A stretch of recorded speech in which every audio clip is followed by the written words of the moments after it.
1960 के दशक के मध्य तक पनडुब्बियों की मुख्य स्ट्रेटजी दुश्मनी जहाजों और समुद्री यातायात पर हमला करना होता था। हालांकि ये भूमिका अभी भी मौजूद है, लेकिन आधुनिक पनडुब्बियों की बैलिस्टिक और क्रूज मिसाइल छोड़ने की क्षमता ने पनडुब्बियों के लिए एक और स्ट्रेटेजिक भूमिका बना दी है, जो कि दुश्मन देश में सीधे मिसाइल से हमला करना है।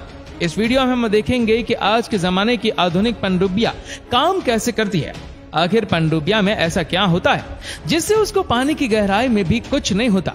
चिकनी सतह के साथ साथ पनडुब्बी का आकार एक सिगार की तरह होता है, जो इसे पानी के नीचे तेजी से चलने में सक्षम बनाता है। ज्यादातर पनडुब्बी के डिजाइन में दो हल होते हैं, प्रेशर हल और आउटर हल। प्रेशर हल आमतौर पर हाई स्ट्रेंथ स्टील से बना होता है और वाटर टाइट ब्लॉक के साथ कई हिस्सों में बटा होता है। प्रेशर हल में आदमी के रहने की जगह, कंट्रोल रूम, कम्युनिकेशन रूम, हथियार, मैन और सहायक मशीनरी के साथ अन्य कई उपकरण रहते हैं। हाई स्ट्रेंथ मेटल से बना यह प्रेशर हल इन्हें गहरे पानी के दबाव में कुचले जाने से बचाए रखता है। प्रेशर हल आउटर हल के अंदर होता है, क्योंकि प्रेशर टाइट नहीं होता है, क्योंकि किसी भी गहराई में आउटर हल के बाहर और अंदर लगभग एक ही प्रेशर रहता है। पनडुब्बी के बाहरी हल के ऊपर एक ढांचा होता है, जिसमें कम्युनिकेशन, रडार, वेपन, सेंसर के अलावा पेरिस्कोप भी होता है। इस ढांचे को सेल कहते हैं। पेरिस्कोप एक ऐसा उपकरण है जो उस दृश्य को दिखा सकता है जो देखने वाले के सीधे आंखों के सामने मौजूद नहीं है। एक सिंपल पेरिस्कोप में 45 डिग्री पर दो मिरर या फिर दो प्रिज्म लगे होते हैं, जो किसी वस्तु से निकलती हुई रोशनी को रिफ्लेक्ट करके देखने वाले की आंखों तक पहुंचा देते हैं। पनडुब्बी जब पानी की सतह के करीब होती है, तब पेरिस्कोप के जरिए आसपास के टारगेट या खतरे को देखा जा सकता है। जब पेरिस्कोप इस्तेमाल में नहीं होता है, तब इसे वापस हल में खींच लिया जाता है। पनडुब्बी के कमांडर को पेरिस्कोप का इस्तेमाल सोच समझ कर करना होता है, क्योंकि जब पेरिस्कोप सतह पर होता है या लहरें पैदा करता है जिसे दुश्मन देख सकता है, या रडार से भी इसका पता लगाया जा सकता है। एक पनडुब्बी के आगे की तरफ आउटर हल और प्रेशर हल के बीच में सोनार लगा होता है। सोनार एक ऐसा उपकरण है जो साउंड वेव का इस्तेमाल करके किसी वस्तु की लोकेशन का पता लगा सकता है। ये टॉर्पेडो ट्यूब है। इसका एक छोर पनडुब्बी के बाहर तक जाता है और दूसरा छोर प्रेशर हल के अंदर होता है। टॉर्पेडो ट्यूब का इस्तेमाल टॉर्पेडो छोड़ने के लिए किया जाता है, जो प्रेशर हल के अगले हिस्से में रखे होते हैं। प्रेशर हल के बीच के हिस्से में पनडुब्बी और हथियारों का कंट्रोल सिस्टम होता है।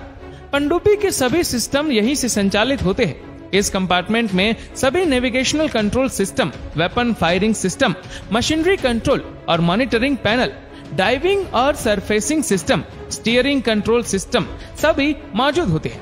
क्रू मेंबर्स के रहने की व्यवस्था जैसे रसोई, मैस, शयन कक्ष, टॉयलेट इत्यादि भी प्रेशर हल के बीच में ही की जाती है। ये मिसाइल ट्यूब है जहां से मिसाइल फायर की जाती है। इसके पीछे सहायक उपकरण कंपार्टमेंट है, जिसमें एयर वाटर बनाने वाली मशीनों जैसी और भी कई मशीनें रहती है। इसके पीछे न्यूक्लियर रिएक्टर कंपार्टमेंट है, जहां पर न्यूक्लियर फ्यूजन से ऊर्जा बनाई जाती है। इसके बाद इंजन कंपार्टमेंट है, जहां टरबाइन, गियरबॉक्स, जनरेटर आदि रखे होते हैं। पनडुब्बी के लास्ट में प्रोपेलर लगा होता है, जो पनडुब्बी को आगे बढ़ाता है। आज हमारे पास न्यूक्लियर पावर से चलने वाली सबमरीन है, लेकिन हमेशा से ऐसा नहीं था।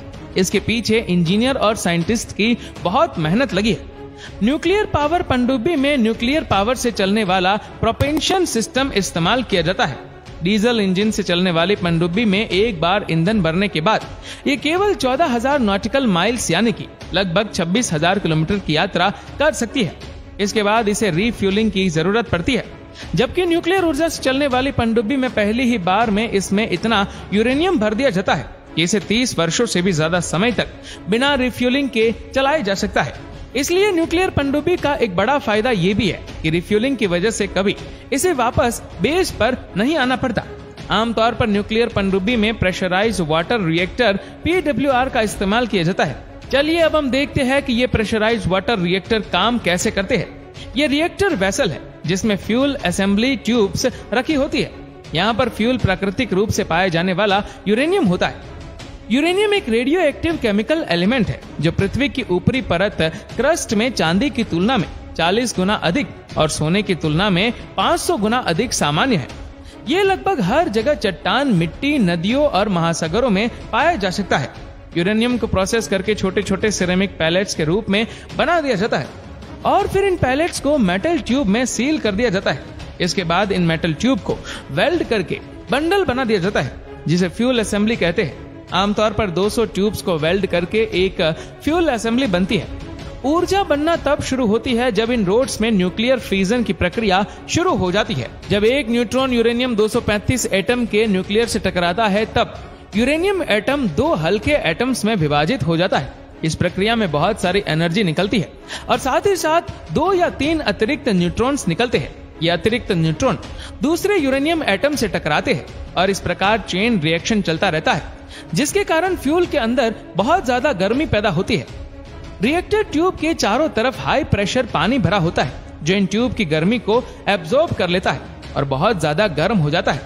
हाई प्रेशर में होने के कारण 100 डिग्री से ज्यादा तापमान होने पर भी पानी भाप में नहीं बदलता है या गर्म हुआ पानी फिर पंप और पाइप के जरिए स्टीम जनरेटर में जाता है, जहां ये पानी उल्टे यू आकार की ट्यूबों के एक बंडल से होकर गुजरता है।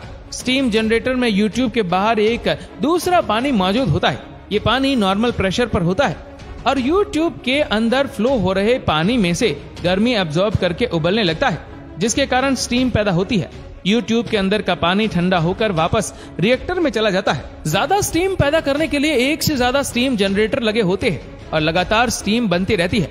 स्टीम इसके बाद टरबाइन में जाती है, जहां स्टीम की ऊर्जा से टरबाइन घूमती है। घूमती हुई टरबाइन से एक विशाल गियर बॉक्स को घुमाती है और अंततः पावर प्रोपेलर तक पहुंचती है और ये पनडुब्बी को आगे बढ़ाता है। तो दोस्तों, इसी तरह न्यूक्लियर पनडुब्बी काम करती है। तो दोस्तों, उम्मीद करते हैं कि ये वीडियो आपको पसंद आई होगी। आपको ये वीडियो कैसी लगी नीचे कमेंट करके जरूर बताएगा और अगर आपको वीडियो अच्छा लगा हो तो इस वीडियो को लाइक करेगा, शेयर करेगा ज्यादा से ज्यादा लोगों तक और ऐसे ही और भी रोचक जानकारियों के लिए सब्सक्राइब करें हमारे यूट्यूब चैनल को और फेसबुक पर फॉलो करें हमारे पेज को। धन्यवाद।